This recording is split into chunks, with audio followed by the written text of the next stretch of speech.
I want to fly like an eagle and lose the game. Fly like an eagle. The Cowboys are insane. I'm going to fly high to the loser line. Welcome to the Think Different podcast, everybody. Did you come up with that all by yourself? Yes, I just came with that on the fly. Yeah, that's right. You get it? I came up with that on the fly. Yeah. Fly, Eagles, fly. I get it. Like the zipper fly. Oh, sorry. With the Cowboys is pissing on the Eagles. Ladies and gentlemen, welcome to the Think Different podcast. I am so happy to be here for this episode because we are doing for the first time, we have our very first interview. It's a first. It's a first. Yeah, there's so many firsts going on. And now, of course, my co-host who rudely interrupted my intro, it is Vacation Tim. Vacation Tim, how are you? I'm doing It doesn't awesome. matter how you're doing. No, I'm doing well. I'm excited for this episode as well. I think it's going to be our best one yet. Yes. In fact, I guarantee you the episode after this one will be the best episode yet. I'm guaranteeing it. That should just be an ongoing joke for the rest of the Absolutely. series. Remember, after all, this is the best worst podcast for Apple News and everything. So, after all. But make sure you check us out at ThinkDiffPod on our Twitter. Check us out on Facebook at Think Different Podcast. And of course, you can check us out on Instagram where you can enjoy all of the wonderful Bitmojis of our Instagram account, which is at Think Different Pod. So, let's not wait. Let's get right into Tim's favorite segment that he never, ever looks at until we get on FaceTime. Ladies and gentlemen, it's time for the news. The news.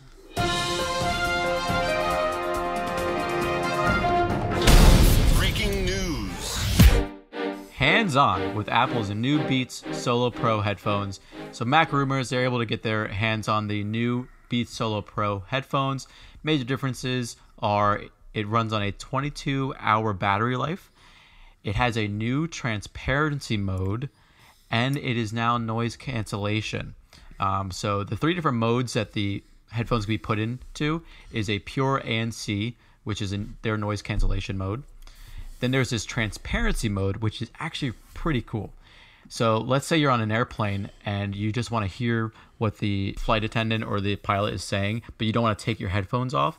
You can just click the button on the Beats and put it in transparency mode, and that changes the audio to the microphones that are on the Beats and produces that audio into your headphones, which is super cool. That's actually so unique. Yeah. And then the third mode is it turns off that pure ANC, and then it turns off that transparency mode to save battery life. So if you wanted to use them longer, you could put that third mode on. It's pretty cool. The only button on the Beats itself is that switch between the three different modes. To power it on and power it off, you just fold them, which is kind of neat. Yeah, that's a nice little feature. And then it has the A1 Apple chip in it, so it automatically integrate and connect with your iPhone as long as you have iOS 12 and newer. I could be wrong on iOS 12, but I believe it is iOS 12 and newer. Yeah, and then iOS 13 also, you can share these headphones for playback as well. Yes. They do work with that with multiple headphones on the same phone. Oh, and also a little thing that's cool is supports Lightning, so no more micro USB. Thank God for that. Which is pretty cool because now you don't have multiple cables to use your devices. Now, Solos, anytime we work with Beat headphones, they are not supported in the store. The only thing we ever done is we've only sent them out to a facility. So in the future, if you're ever going to take a pair of headphones that are Beats related, if you want to take them to the Apple store, it's not the best experience. If you want to have Apple take care of it over the phone or on the web, they will send you a box and they ship it out. So no matter which way you do it, you have to ship those out to get them done. But as far as these headphones, yeah, I didn't even know about the transparency thing. I didn't even read that. I like cool. I love the folding feature. That is great because, to be honest, on the Beats now, the plastic looks extremely cheap. This is like a metal enclosure. It looks a lot cleaner. The buttons are a lot easier now to work with. The lightning cable obviously is a big thing. Honestly, very, very cool. I mean, they're up there in price, though. I mean, I will say that. Yeah, they're still $300. Yeah, they're $300, and they're not the studio ones either. They don't they don't cuff the ear. No. So make sure you understand that as well as it's not one of those. It's not like the studio pairs. Every time we record this podcast, I wear the Solo 3 wireless, but I cord them obviously. Since it doesn't cuff my ear, after wearing them for a long time, they actually hurt my ear. So I don't typically like the Beats. But if you are interested in the Solo Pro headphones that are coming out, they will launch on October 30th. And that can always be purchased at apple.com or in the Apple Store. I sent Will this article with excitement because it's another... This has boosted Tim's ego even more now. Go ahead. It's another reason why I'm hashtag Team Spotify. Spotify is giving away Google Home speakers to all subscribers. Wait a minute, Tim. How is that possible, Tim?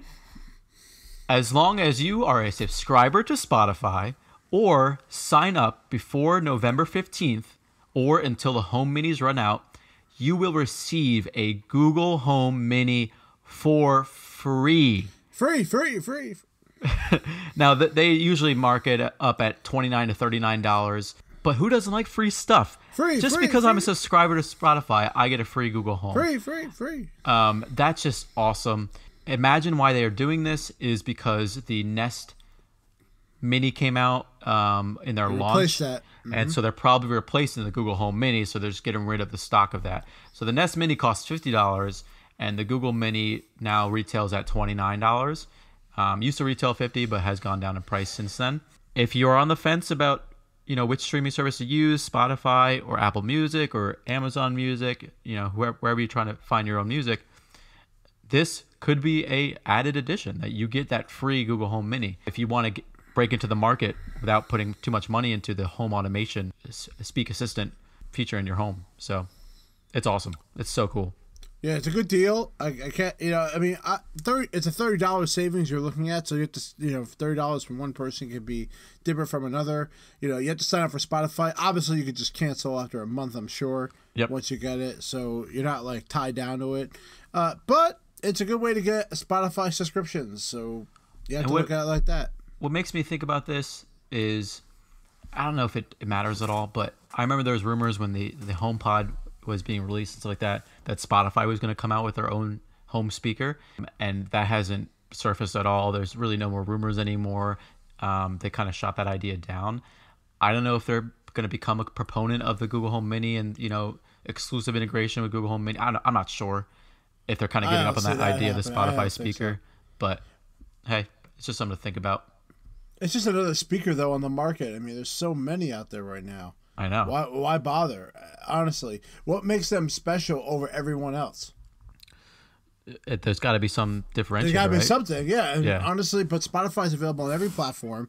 I will say the one thing the reason why I got the HomePod is it works on my Apple TV and it streams the stereo sound to my Apple TV. I had a pair of Sonos speakers that I wanted to do that with, but for the longest time, they never supported AirPlay. And then they finally did, but by that time, it was too late. I got the HomePod, and it was over. Otherwise, I enjoyed the Sonos system, but there was just some AirPlay features not really allowing you to work in the music app and play it through the Sonos speakers. So the AirPlay feature is why I didn't get that. Yeah, I actually just bought 3 Sonos speakers for my new home, so I'm very excited to set those all up. iPod turns 18 today, as in Wednesday, October 23rd. It was originally launched October 23rd, 2001. The whole idea that Steve Jobs kind of offered, the marketing message was 1,000 songs in your pocket, which is it's such a cool idea. Now that the whole marketing message for the Apple Watch or Apple Music is 40 million songs or 50 million songs on your watch, which is pretty cool. But anyway, you see the whole progression of the growth of the iPod, and it's just funny. Will and I are going to go back and forth of these quotes from magazines and critics and stuff like that of Apple back then in 2001. It's just hilarious reading these. The first one says, "I still can't believe this. All this hype for something so ridiculous. Who cares about an MP3 player?" I'm actually going to go to the article that's on the bottom of this article where it talks about David Pogue. So David Pogue is a very well-known writer in the world for tech. He says, Apple clearly believes that the iPod's advances in size, speed, function, and elegance are worth the $150 price premium. if I remember, I think it was around $300 or so. 300, yeah. Yeah. But not everyone feels that way. In an informational poll at Macworld.com website, 40% of Mac fans indicated that they would not be buying an iPod, and every single one cited the price. Now, it went down eventually, but how interesting is that? Everyone had an iPod. I know.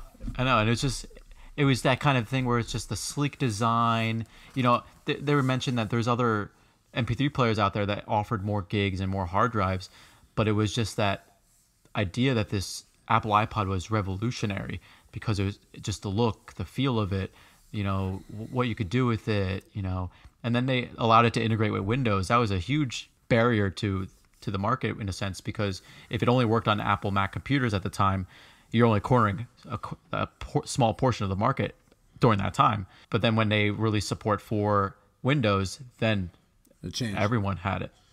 Yep. And I want to go with this last quote. Here's an idea, Apple. Rather than enter the world of gimmicks and toys, why don't you spend a little more time sorting out your pathetically expensive and crap server lineup? Or are you really aiming to become a glorified consumer gimmicks firm? Boy, was he wrong on every word in that sentence. The person who wrote that quote at the Mac Rumors website, or I think it was at macworld.com, that's where it came from. Yep. You are a loser. You're probably an Eagles fan too. It might be. So now, obviously, as you know, in the world of 2019, the original iPod isn't sold anymore. The original iPod Classic was discontinued in September of 2014, and the iPod Nano and iPod Shuffle were discontinued in July of 2017. The only model that it's actually still available for purchase is the iPod Touch, which actually just got a refresh last May. It's kind of interesting, the idea of the iPod and where it became of itself later on in the years, because now it is more that media convergence device. You can have a phone and your music on the same device now. So the iPod almost came obsolete. One of the selling points for me was I had my flip phone in my one pocket and I had my iPod in my other pocket. Yeah, right. And the iPhone was the only solution for that, and it kept me in the same ecosystem I was already a part of. So an incredible thing to listen to. It's amazing how it only took 6-7 years before the iPhone took off. So really the iPod's sustainability was not long as far as like popular, but it was such an impact to the world that everybody had one of these, and it changed the music industry, which was amazing. Yeah. So that's everything that we want to talk about, because we have a big thing today.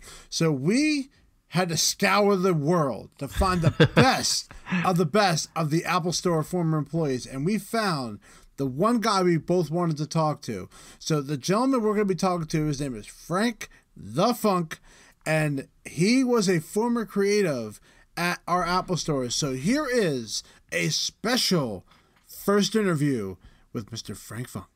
And now, the Think Different podcast proudly presents to you this exclusive interview with former Apple Store employees. All right, everybody, welcome back to the Think Different podcast. That's right. It is time for our very first interview that we have done here at the Think Different podcast, and we thought we'd bring on one of the legends of the entire Apple universe. That's right, this man, all you people out there who go to that early bird special can absolutely fall in love with this man. Ladies and gentlemen, I am introducing to you a man who has worked for Apple for 10 years. His name is Mr. Frank Funk. Frank, welcome to the show. Thank you, Will. Thank you. It's a pleasure, as always. Yeah, and Tim's here, by the way. Hey, Tim. Yeah, I'm here. I'm in the background. So, Frank, we wanted to bring you on because you had a lot of experience at Apple. In fact, a lot of people who don't know this, we are only 1 month apart from our starting date. That's right. That's right. Will and I started at Freehold, and those were some trying times there in Freehold. That's when things were changing. Yeah. You started right when the store was starting to go through a change. I started there, and about 2 weeks, 3 weeks later, that's when the store closed, remodeled. We came out. Leopard came out around the exact same time. You were there for Leopard, right? Yep. So that was like your second day or something like that, right, Frank? It was, and it was very interesting. A lot of people. Yeah, well, yeah. Freehold was always crowded. Yep, that's for You talk sure. about, you know, you can think about it. You started on almost on a launch date, basically. So this was something very rare that they did, where they started an employee right on a launch date, and you were just kind of shadowing because you were new. I was actually in the section where the printers were. That's right. Apple stores used to sell printers and had a whole section of printers set up there. So yeah, that's how long ago. and they had a register. Yes. And you had was that by the right? Genius Bar in Freehold. Yeah, it was a line that went from where the Genius Bar was all the way out to the front. People standing in line to check out. Holy Yep, crap. we still had, and back then we did have the Windows devices that actually were the payment system before the iPhones. So for, you know, Windows actually was probably the first mobile retail device that we used. It was super slow, very annoying, but no other store had what we had, and that's what made it very unique. Yep. All right, Frank, so now we're going to dive into the big question. So we're going to start off right off the bat. We want to know about your background prior to working for Apple. Now, we're not going to go back to your birth because then we'll be here till like 1920s. But we would love to hear what your career was prior to coming to Apple. I started working for McGraw-Hill, which is basically known for its publishing, college textbooks, things of that nature. At one point, we actually owned over 100 different companies. We owned 4 TV stations, J.D. Powers and Associates. You've heard of them? Yeah. Oh, Of course. yeah, of course, yeah. We owned them. I was part of the team that went out to California to bring them into our systems. But I worked for McGraw-Hill in the accounting area. Not an accountant, but my position was kind of a liaison between the end users who were trying to get reports, either accounting reports or sales reports and things like that, and the programming department. So my job was I was kind of a liaison between the two, and that's how I kind of got into computers. And I worked for McGraw-Hill for 41 years. Wow. And I worked for Apple for 10. Part-time at first. I would work a full day at Apple. McGraw-Hill. And then I would come to the Apple store at night, and I would work until closing. Yeah, you were the late night shift guy. I remember. Yeah, Every That's a night. long day. yes. Yeah, so that was what your first. I remember that because you were always the Nate Light person. There were certain nights you were always there, and then there was always like one weekend day you worked. Yes. But let's talk about what you remember about being interviewed. Now, you naturally, of course, when you were at McGraw-Hill, you were like, you know what? I'm going to go to Apple Retail. Well, you want to know how that happened? Yeah, I need to know. All right. Actually, it started with my daughter. She wanted an iPod, and at the time they had the click wheel. Yep. Yeah, of course. All right. So I went to Comp USA because they sold Apple products, and I bought her an iPod. And I said, well, you know, I got to check it out. So I put some music on it, and I was like, wow, this is pretty cool. And there was a section on there, if you remember, it said games. Yeah. So I said, what kind of games are on there? So I went on there, and it said, okay, what song is playing? And, you know, it would give you a choice. And then I said, hey, these are the songs I just loaded on there to test. I thought that was so cool. So I said, I got to get me one of those. So I went back and I bought another one for me. And then from there, I bought an iMac, and it was an unbelievable experience. I brought it home, and, you know, being in the Windows world for forever, I had all my books and everything there. I'm ready, you know. It took me like 10 minutes to set this thing up. It asked me, at the time, did I have an AOL screen name? I put that in and this, and all of a sudden just went boom, and there it was. And I'm sitting there with my arms crossed, and my wife came by and says, what's the matter? I said, it can't be this freaking easy. And from that point on, I was sold. And anybody that asked me at work, because, you know, people would ask me from time to time, they're looking to buy a new machine. They would ask me, you know, what should I get? I said, man, buy a Mac. Do yourself a favor.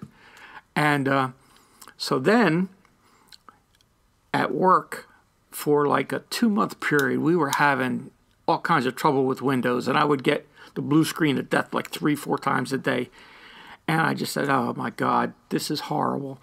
And my wife says, well, you know, maybe you ought to get a job for Apple.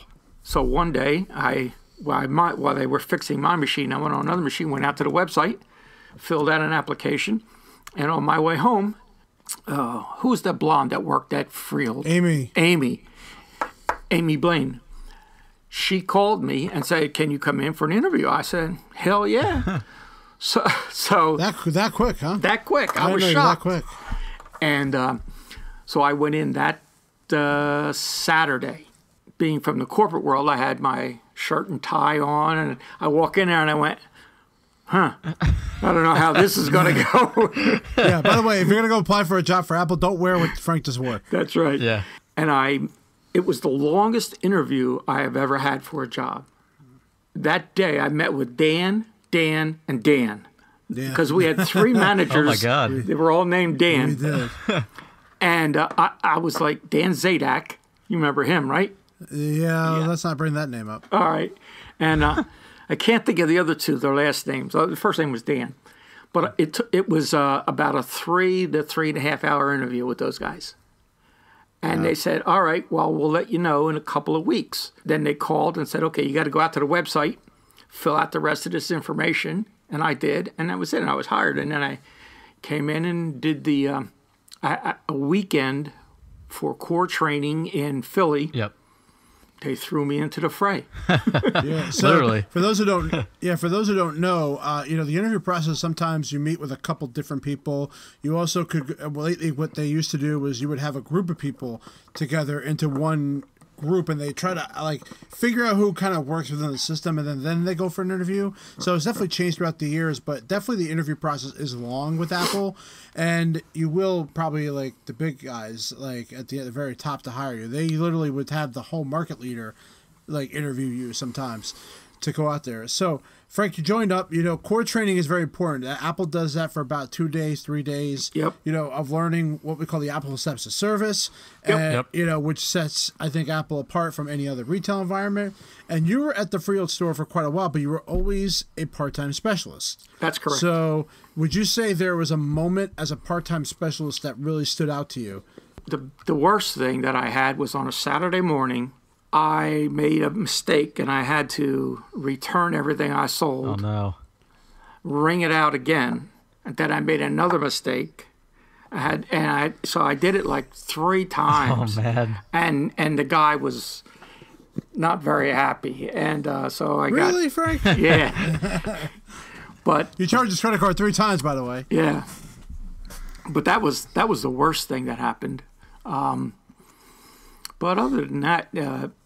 all of my interactions I always felt were good. It was a lot of fun. We tried to, Will, we tried to make it as fun as possible. It wasn't really about selling the product, just giving people information about the operating system and, why would they want to spend more money for a Mac than they would for a PC. Specialists at the time also did group trainings. Now, that was separate from the one-to-one. Yes. So part of the job description that really wasn't there was that you were going to be a facilitator for these workshops that were very small. They weren't humongous. They were just talking about the basics on how to use Mail and how to use Finder. But a lot of people are not comfortable doing facilitation. So a lot of people would pass the job off to somebody else. And Frank, as you said, would step up and do that. But it was something that a lot of people didn't like. I mean, so I'll give you an example, Tim. If you were, a Genius admin, and then one day they said, oh, you got to be a genius. Oh, man. Right. So that's the kind of reaction that was happening. And then eventually they scrapped that completely. But it was just something that a lot of people didn't feel comfortable with. And it kind of, put off the one-to-one. But also it was a selling point to one-to-one, why you should go be with these people instead. So now let's talk about you becoming a creative. So now, I forgot if you become a creative at Freehold or did you become a creative at Quaker Bridge? At Quaker Bridge. So talk about the transition from going from one store to another in a new role. Well, first of all, I started as a specialist in Quaker Bridge. Mm-hmm. Okay. All right.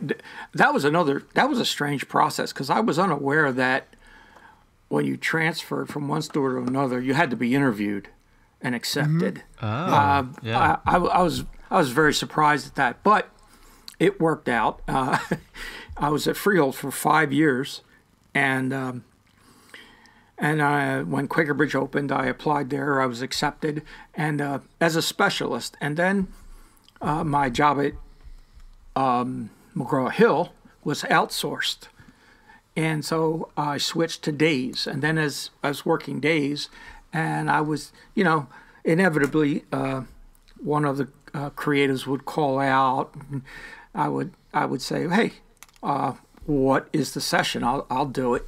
And so I started doing things that way. And then they asked me if I was interested in becoming a creative. I said, sure. And so the transition for me wasn't that great. I felt very comfortable doing it. I went out to Austin. Austin for a week. That was the next question I was going to have, is you went out to Austin instead of California. Yes.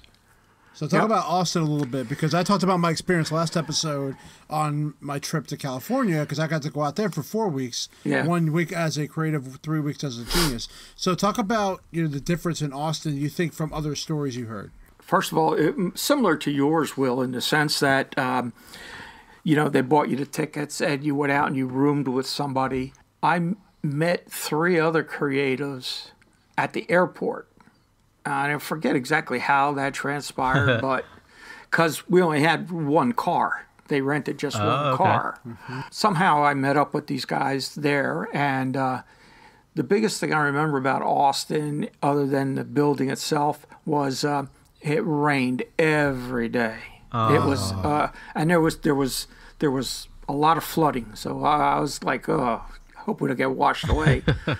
But it was a great time. We had a lot of interaction with the group. There were people from all over there, and we had to do presentations. And what they did was they would pick a application out of a hat and said, okay, you're going to do a presentation. You're going to be a facilitator for this software, whether it's GarageBand or whatever it was, whether you were familiar with it or not. And the idea was that they would give you different aids to help you be a facilitator rather than a direct trainer. Okay, you're not saying, all right, go up here to the left-hand corner, press this, do this, there you are, you're in. They were more about helping people find their own way rather than more of a lecture type structure. So that was a lot of fun. Yeah. Dealt with some different applications that I really didn't know all that much about. Mm-hmm. And one of the sessions that they did was you would learn about the participants in the session and see if you could use their expertise in the software you were trying to demonstrate. So if you had a musician, a guitar player, for example, in your session you were doing GarageBand, you would say, okay, so if you're going to pick a loop, what kind of loop would you pick? And how would you, what chord structure would you use? That kind of stuff to bring their expertise in the group to demonstrate the product itself. So that was pretty good. It was a lot of fun. Is there anything about like the campus life that you liked, or Cafe Max? Because is there Cafe Max there? Yes. Oh, cool. Yes. Yeah. You get $100 per diem, right? That was back then. We used to get $100 per diem. Yep. There, the campus itself was like 4 different buildings. You had to use your pass to get on every floor. Once you got in, you couldn't just go to any floor. Oh, whoa! And we had to have our pictures taken. We had special IDs that they gave us. It was pretty interesting. Like I said, it was a big group. And then I started talking to the folks that were heading up that training and found that they were part-time. And they had other positions in Apple at different stores. And when they were going to do one of these training sessions, they would bring them in. And I said, wow, that's pretty cool. Cool. I thought, well, shit, I wouldn't mind doing that job, So, but it was nice. It was very, very nice. And then Friday, they had a big picnic for some reason. But they had beer and on the campus and food and games and stuff. So that was nice. That is something that Apple did do. In fact, during my episode, I forgot to mention I was part of what they call the Beer Bash, kind of unannounced things. Only, I think corporate people know about it, but as far as like us, we didn't get like a notice about that. It really, our person that was training us would tell us. So yeah, that was something that they did do. The cool thing about the beer bash is that the beer was coming from the bottom of the cup and it goes up. It was actually a very unique design. Oh, okay. It. So it's like it's a specialized. I found out that this is something that I think Apple has a patent on. I think. No way. Where the cup, I think Apple, basically the cup is laid on the bottom, and then it seals it from the bottom, and then that's how the cup works. So it's really, really interesting. And I don't know if they own it or a company owned it, but I rumor was that they owned it, but I could be wrong. But anyway, that was something I did have at ours, and it's a really fun time, honestly. And you could drink as much as you want. They really had no problem doing that. Just to kind of skip ahead a little bit, the 1-to-1 program ended up was over while we were in the middle of both of us being creatives. Yeah. A lot of changes were happening. So talk about when you found out that the 1-to-1 program was going to be coming to an end, how you felt about that. Initially I thought I was going to be out of a job initially. Yeah. I think a lot of people felt that way. And I thought, well, what are they going to replace it with, and how's it going to work? And that transition, I thought, went relatively well, except for those people that took advantage of 1-to-1. Yeah. Yep. I'm sure you guys know that we would often sell 1-to-1, and unfortunately, or fortunately, depending upon how you look at it, we would always see the same people come back time and time again. More often than not, you would get on a first-name basis with them. Sure, because they say, okay, I want to book next week. And, some people would take advantage of it. Some people would never use it. And that was unfortunate. But with the sessions the way they are set up now, those that use the 1-to-1, I felt, were really disappointed because they couldn't it was always a group session. Right. For the most part. So they could never get that hands-on, this is what I want to work on. And so that's when I think they came up with that studio hours. Yep. And I never liked that. I didn't like that because you could have 3 or 4 people working on different projects, and you were supposed to split your time, and nobody has just one question. Yeah, of course. Somebody would always walk away saying they felt not only me, but any creator spent more time with someone else, and then they would do the survey, and you would get terrible reviews. And unfortunately, all of those reviews are what you were graded on. Yeah, I wish they had a better way to do that, but Yeah, I mean, I could tell you personally, for me, when they were ending 1-to-1, the problem is they really didn't have a plan going forward. And there's going to be a day where I'm going to talk about my 1-to-1 training difference and what it did for me. But we'll save that for another time. But we, since you went through the changes of the new program, a lot of people don't know this, but you're kind of forced to learn new things when they're taking away things. Right. So when programs are coming to an end, and Final Cut and Logic or FileMaker are not really being like a priority anymore, you have to kind of force yourself to learn new things, which is one of the reasons why I didn't like the creative role anymore, is that you were forced to learn something completely different that maybe is not your interest. So Frank, you decided, I believe was it August of 2018 you left Apple? I left on my birthday, yes. Oh, wow, your birthday. So yeah, of course you would. Yeah, so the only way to go out. He's like, wow. So Frank, talk about what the decision was that you were going to leave Apple, especially after being there as long as you were. First of all, it was a very hard decision for me. I really enjoyed it. There isn't anybody pretty much that I didn't like at the store, and Will, you can attest to it. We always had a great time. Mm-hmm. But the decision for me was my father became ill, and I was, everybody in the family was helping out, and then he passed away, and I just said, you know what? I was coming up to my 67th birthday, and I said, you know what am I waiting for? I need to spend time with my wife, and if we want to travel, we can just pick up and go. Yeah. Like Will, you and your wife, you guys jump in the car pretty much every weekend and go somewhere. My wife and I are kind of the opposite. We don't plan things out, and when we say, well, we want to do something, and then you have to tell them about a month in advance to get that time off. Yep. And so that was always a problem. So we would end up not taking a vacation. So I just said, you know what, it's time to, I had 10 great years there, a lot of good friends, and a lot of good times. So I just felt I need to do that so that I can enjoy retirement and do whatever it is we want to do. Did you end up getting a plaque? I did, yes. Nice. Yeah, okay. I figured you were very close to that point where you were over 10 years, right? Yes. 11. My anniversary with Apple was in October.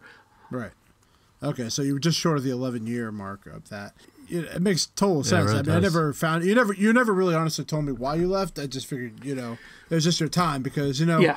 You're really honestly, no offense, but I don't think you want to see my face for the next 10 more years after that. So I kind of get buried. Trust me, there were people that loved me like Frank, and there were people that hated me, and I'm not even going to tell you who they are because they're probably listening. So, so Tim, what questions do you have for Mr. Frank? Yeah, mine will be relatively short, but I mean, you're describing a lot of experiences you had over the years. If you could really describe in a single word or a few words about your experience at Apple, what would that be, or what could you tell our listeners? Absolutely the best company I have ever worked for. And I mean that sincerely. Had Apple been around earlier in my career, I definitely would have had a career path change, a major career path change. Like I said, I started at Apple part-time, and it wasn't work. Right. I mean, I described it one time to somebody. They said, "Oh, you work at the Apple Store?" I said, "Yeah." And they said, "Why?" I said, "Well," I said, I go to the store and talk to friends. I talk to other people about things I like, and oh yeah, by the way, they pay me. Yeah. So I what's not to like, right? It was a joy every day. Will, you could attest to that. We used to kid around. You too, Tim. We kid around all the time. When there was work to be done, everybody pulled together. Yep. And did whatever we needed to do to get the job done. It's just an awesome company to work for. You can't beat the benefits. You get Will talked about going out to Cupertino. What other company's going to send you anywhere for training other than down the road to the Holiday Inn or something? It was just great. You meet a lot of great people. I still love. Do you remember Dane Schmidt? Oh yeah. Yes. I still see friends with him on Instagram, and he just got married recently. He did, yeah. By the way, Dane Schmidt, by the way, for those who are listening, he was a lead creative at Friel for many, many, many years. A lot of people really, I would say, respected him as far as a customer point of view. Yep. Yeah. And so many others. I mean, I can't, I'm bad with names, but it was just a great time. Anybody that's out there listening, if you're considering going retail or working retail, there's no better place than Apple. Yeah. I can tell you from being on the corporate side, every corporation talks about teamwork, leadership. Don't worry about, if you have something to say, come and tell us. Don't worry about anything. But there are very few companies that believe that, and Apple is by far, in my opinion, the leader in all of that. I mean, I 100% agree with everything you said. I used to tell our store leader at Quaker Bridge that coming here was like a playground. And it was just like picking up a new toy every day or learning something new every day, meeting someone new on the playground. That's how I described it all the time. You know what? You just reminded me, Tim. Do you remember at Christmas time when the creatives, we used to take take the different, those cars. Remember those cars they had? Well, Anki Drive. Yeah, the Anki Drive. I have them sitting right over here, by the way. You do? Yeah. Well, RIP to them because they are not in business anymore, but go ahead. We took them out And, you know, where are you going to go to work and have somebody say, yeah, take some of those toys down and play with them? We cleared out a whole table for it. Yeah. And what was the one I bought for my grandsons, the Play-Doh? Oh, yeah, right. Play-Doh where you can Yes. mock scenes, yes. Yeah, and then you had the game. That was so cool. And people would just like look around at you and go, what the hell are you doing? Oh, we're just having fun. You know. So that was pretty neat experience. So my last and final question is more of just a fun question. I think we've already gathered the answer, but out of all the products in their kind of repertoire, what's your favorite Apple product? HomePod. All right, thank you, Frank. Well, you know, I do have the HomePods. I love them. The great sound. I would have to say, I guess the phone. The iPhone? Because I've owned since the very first iPhone. It just gets better and better. And every iteration, I say, you know, what else can they put in it? And then they put something else that's like, wow, that's pretty nice. Yeah. So, but I still do love my iMac. Do you have the same white iMac from 2007? Actually, my grandson has it in his room. He has that. It's still working? But I have it. Yeah, it fires up. Wow. It fires up. Turns on. The screen goes white, but it turns on.